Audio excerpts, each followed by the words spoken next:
We're here. I have prepared a Thomas's breakfast for you to savor together. Thanks, Tom. Hey, are English muffins from England? Yeah. Skip that. It's WrestleMania here, back with another video. Join us now as we look at this week's edition of Raw, as well as the wildest news stories and rumors you need to know, including Vince McMahon still watches WWE, why Jey Uso botched on purpose, did Charlotte Flair bury Tiffany Stratton, Drew McIntyre pissed off with WWE, Hulkamania is dead, where is Nia Jax, and much more. Be sure to subscribe and hit that notification bell for daily wrestling videos, and follow us on Facebook for exclusive lists. Also check out our new videos on WrestleMania XL.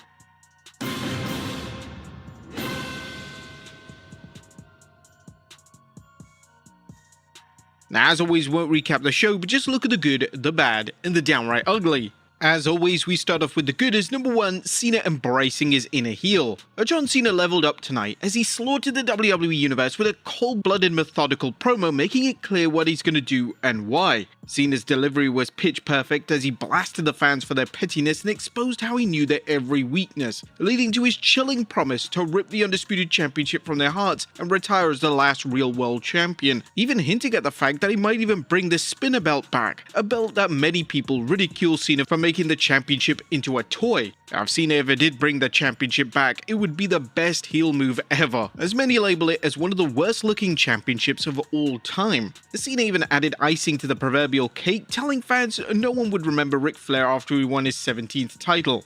Number 2, Cody shows fire. Now, as good as John Cena's promo was, it needed a response from Cody Rhodes, and the WWE Undisputed Champion didn't hold anything back. One of the American Nightmare's greatest strengths is his ability to cut passionate promos that exude authenticity and connect with the fans. While there are big differences between Cody's style of promos and those of his legendary father, both men knew how to connect with the fans by showing they shared the same values as their audience, standing up against sellouts and people who thought they were better than everyone else.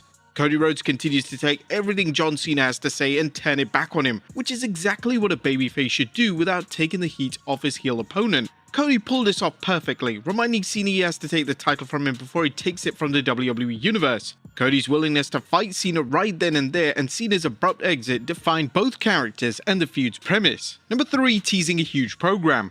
Could 2025 be the summer of Cena? Fans and pundits alike are already wondering whether the WWE intends to recreate the classic angle where Punk threatened to win the WWE Championship and walk out of the company with it when his contract expired. John Cena effectively doing Summer of Punk is a really good idea. Summer of Punk or Summer of Cena, whatever you want to call it, have Cena threaten to walk out with the WWE Championship could help take advantage of Cena's limited appearances while also building interest in Punk finally getting into position to earn a world title shot.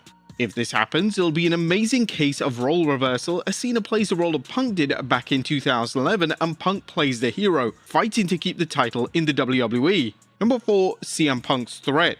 Tonight's Raw featured several outstanding promos, including CM Punk clearing the air on what separates him from Roman Reigns and Seth Rollins. Punk made a convincing case that Reigns and Rollins' beef with him is a personal matter, noting Roman's jealousy over Punk being a Paul Heyman guy and Seth just being a crybaby. Punk told the WWE Universe it's all business for him as Reigns and Rollins are just two people standing in his way as he continues clawing for the world title. The straight-edge superstar promised bad things for his two rivals, reminding both men they've never beat him without help from each other. Punk then doubled down, telling both men he brought them both into the business and he can take them out. Number 5, Usos reunion.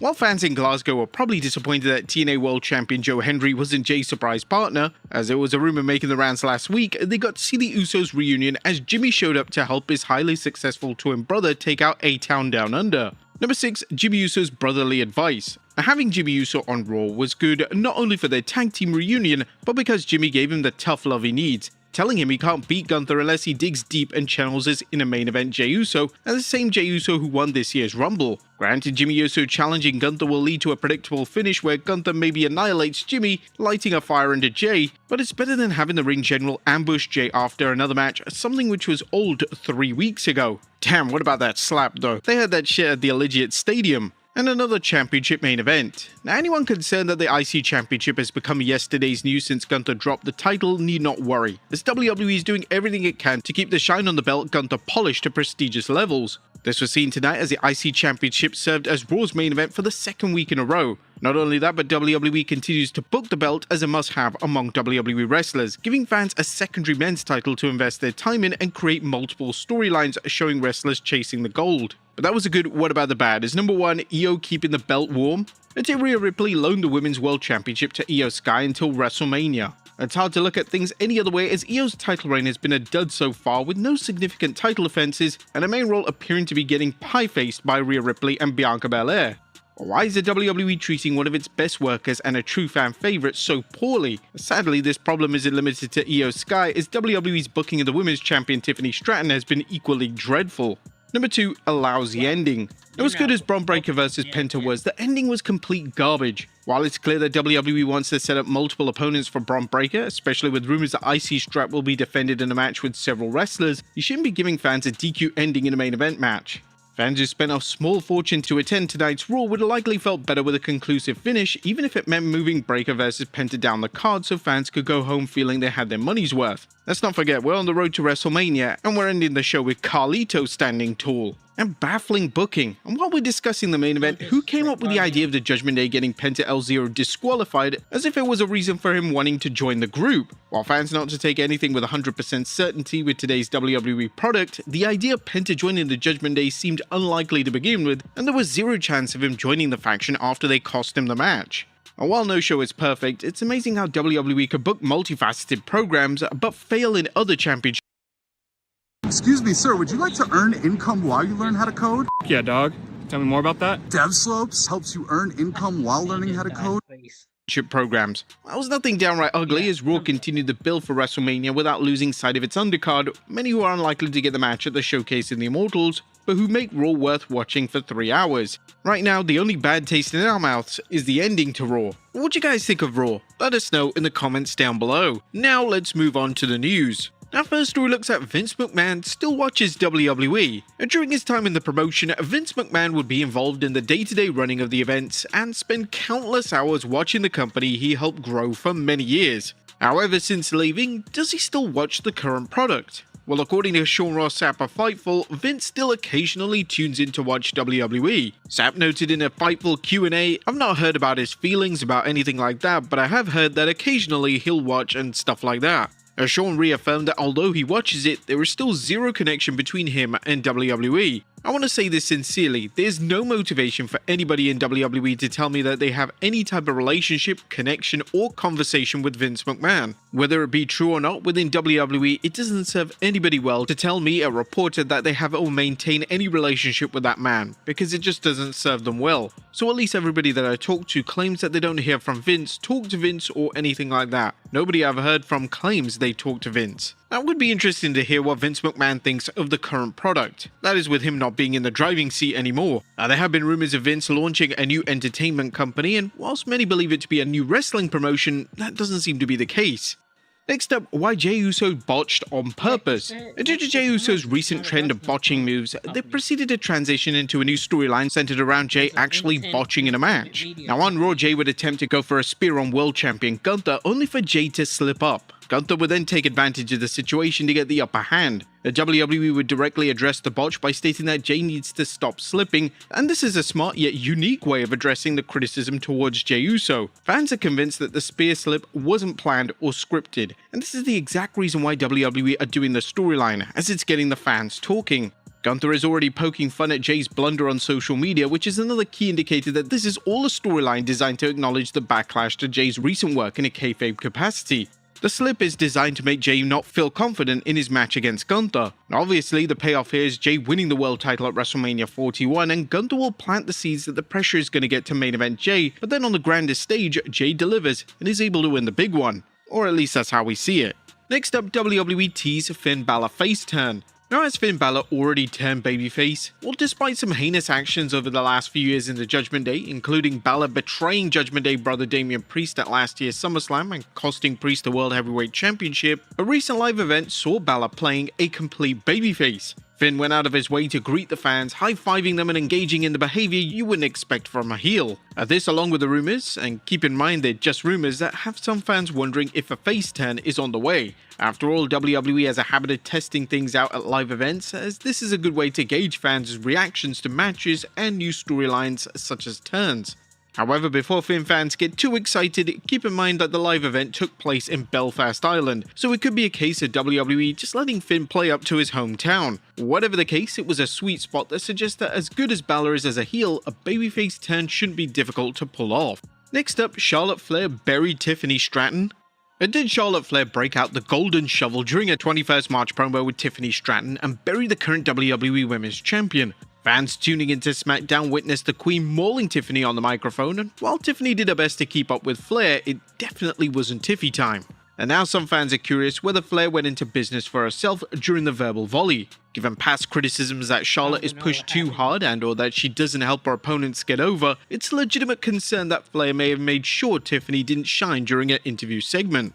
According to Fightful Select, its sources claim that there was no effort by Charlotte to upstage Tiffany and it was seen as a case of Flair doing a better job. Whether or not the criticisms directed at Flair are justified, WWE's booking of Tiffany Stratton has been weak ever since she captured the Women's Money in the Bank briefcase. Stratton was stuck in a terrible program with Nia Jax for months, and Tiffany's current storyline with Flair has seen her being beat up on a weekly basis, making her look like a challenger than a champion. Next up, Drew McIntyre legitimately pissed off with WWE. WrestleMania is fast approaching and Drew McIntyre wants to know why he hasn't been booked on the grandest stage of them all. The three-time world champion addressed the situation with the Daily Star, saying, "We've got 6 weeks until Mania and anything can change in that time. I'd be lying if I said I wasn't pissed off at not being in one of the title matches after the 2024 I had, but it's just because I'm so highly competitive and sometimes, there's only a few spots." While Drew McIntyre and Damian Priest are no curtain jerkers, it seems as if WrestleMania matches have become tough to come by even for WWE's elite of the elite, and while this match is likely to play out in Vegas, nothing should be taken for granted. McIntyre mused about how the feud has played out and the fans' reaction to it. "I appreciated when the fans' reaction was, 'Oh my goodness, it's Priest and Drew, there's nothing there.' I'm like, bloody hell, give us a chance to tell a story. The thing with Priest has been going on since last year's WrestleMania when he cashed in on me and I was assaulted by Punk." Drew's comments reflect how WWE continues to play off past storylines, in this case Damian cashing in his Money in the Bank briefcase on McIntyre at WrestleMania 40 to dethrone Drew mere minutes after he beat Seth Rollins for the World Heavyweight Championship. Next up, Logan Paul talks his next WWE appearance. And when is Logan Paul going to appear next on WWE television, and will this set up things for a WrestleMania match? The Maverick took to Instagram to explain, AJ Styles, congrats. You've been added to the list of people whose downfall I'm preying on. What you did to me at Madison Square Garden is unforgivable. I'm in London on March 31st, Monday Night Raw. I want to see you face to face. Bring your A game, bring your soccer mom haircut. I'll see your bitch ass there. Now, while there were wild rumors that Paul might face John Cena at WrestleMania 41, that's no longer the case, and now it appears that WWE is preparing fans for a Paul vs Styles clash at Mania, but should this happen, or should he face someone else? Next up, an update on Corey Graves and his heat with WWE. And what's the latest on Corey Graves' heat with WWE? You may recall Graves was none too pleased when they pulled him from color commentary on the main roster and sent him to provide color commentary on NXT. Graves provided some color of his own with some passive-aggressive social media messages that hinted at his anger over what he appeared to see as a demotion. Graves disappeared from NXT for a short time, leading to a debate whether WWE and Graves were working the fans. Whilst that didn't appear to be the case, a new report from Fightful Select Sean Ross Sapp suggests the two sides may be mending fences. During a Fightful Q&A, Sapp was asked what Pat McAfee's status was for calling color commentary during the WWE's Road to WrestleMania European Tour, with Sapp stating, "I've not heard about McAfee, but Graves is supposed to be the go-to slide-him-in guy, and there were a lot of people there that thought that eventually that would just lead him to being back on Raw or SmackDown." WWE is constantly shaking up its announced team, so it wouldn't be a surprise to see Graves brought back either on Raw or SmackDown. At the same time, is it reasonable for WWE to have fans get acclimated to announced teams only to shake them up with no rhyme or reason? Next up, where is Nia Jax? And the former WWE Women's Champion hasn't been seen on SmackDown much, leading to Jax fans questioning what is going on and where she is. When a fan asked, "Queen, where are you?" Nia Jax replied, "Catering." And Nia Jax's situation is just likely another instance where creative is trying to work up a new storyline for her and WWE just doesn't want to throw her into a random match, especially since it's busy building up WrestleMania. And finally, Hulkamania is dead. It looks like the backlash against Hulk Hogan isn't limited to the US, as fans attending the Sweet Chin Disco party hosted by TNA World Champion Joe Hendry and co-hosted by World's Strongest Man Mark Henry went bonkers for Hulk Hogan's theme song Real America when it played. According to Ringside News, the fans instantly erupted with boos, drowning out the music to the point that organizers had to yank the song mid-play and replace it with something else. Now, this is just the latest backlash against a two-time WWE Hall of Famer following him being booed during Raw's Netflix premiere in LA. The fact that Hogan's theme was booed shows just how bad the situation is. It's been roughly a decade since Hogan's racist comments from a leaked tape showed fans an unsettling side of Hogan, and these comments continue to plague him despite claims that he apologized. Hulk Hogan's claims that Hulkamania will live forever seem to be a matter of opinion. But the bad news for Hogan doesn't stop there, as it seems an on-location Hulk Hogan VIP experience hasn't gone down well. After WWE and On Location abruptly yanked the Real American suite from their official site, fans were convinced the 9,500 VIP experience, previously slashed to 6,950, was dead and buried. For hours, the link led to a blunt not found error with zero explanation from the company. A WWE's business partner On Location is offering theme suites where fans can watch WrestleMania 41 with appearances by select superstars.